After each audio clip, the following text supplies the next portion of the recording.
মই প্ৰথমে সকলো অসমবাসীলৈ ধন্যবাদ জ্ঞাপন কৰিছোঁ আমাক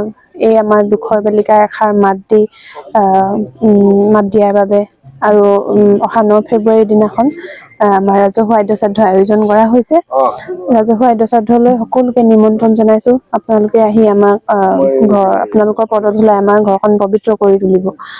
আৰু 10 ফেব্ৰুৱাৰীৰ দিনাখন আদ্যশ্ৰাদ্ধৰ লগত সংগতি ৰাখি এখন মহাপুৰুষীয়া ভাওনা উৎসৰ্গা কৰা হৈছে সেই ভাওনাখনলৈও সকলোকে নিমন্ত্ৰণ জনালোঁ আৰু এইখিনি মাংগলিক কাৰ্যসূচী হৈ যোৱাৰ পাছত আচলতে মানুহজনে তেখেতৰ গীতেৰে গোটেই অসমীয়াক সজাগ কৰিবলৈ চেষ্টা কৰিছিল অসমৰ কিছুমান জ্বলন্ত সমস্যা জাতিৰ সংকটৰ সময়ত তেখেতেনো কি কৰিব গান গোৱা মানুহ গীতৰ মাধ্যমেৰে সকলোকে আহ্বান জনাইছিল এক হ'বলৈ একতাৰ দোলেৰে বান্ধ খাবলৈ ভাগ ভাগ নহ'বলৈ বুলি তেওঁ আহ্বান জনাইছিল সেইখিনি যাতে অসমবাসীয়ে তেখেতৰ গীতখিনিৰ সাৰমৰ্মটো বুজি পায় আৰু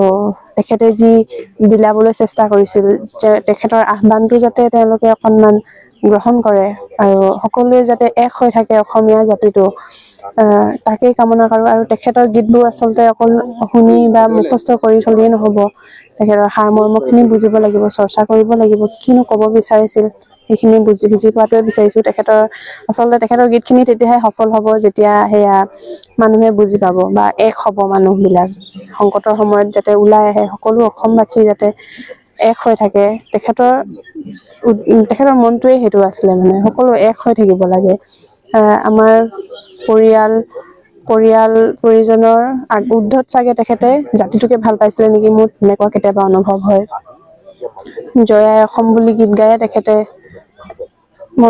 মঞ্চতে ঢলি পৰিলে তেনেকৈয়ে মৃত্যু হ'ল গণমঞ্চতে সমাধি ল'লে বুলি সকলোৱে এতিয়া কৈ আছে তেখেতৰ সপোনে আছিলে সকলোৱে এক হোৱাটো সেয়াই আৰু তেখেতৰ গীতখিনি চৰ্চা কৰিব লাগিব আমিও আমাৰ পৰিয়ালৰ ফালৰ পৰা পদক্ষেপ ল'ম আমি কিছুমান প্লেনিং কৰিছোঁ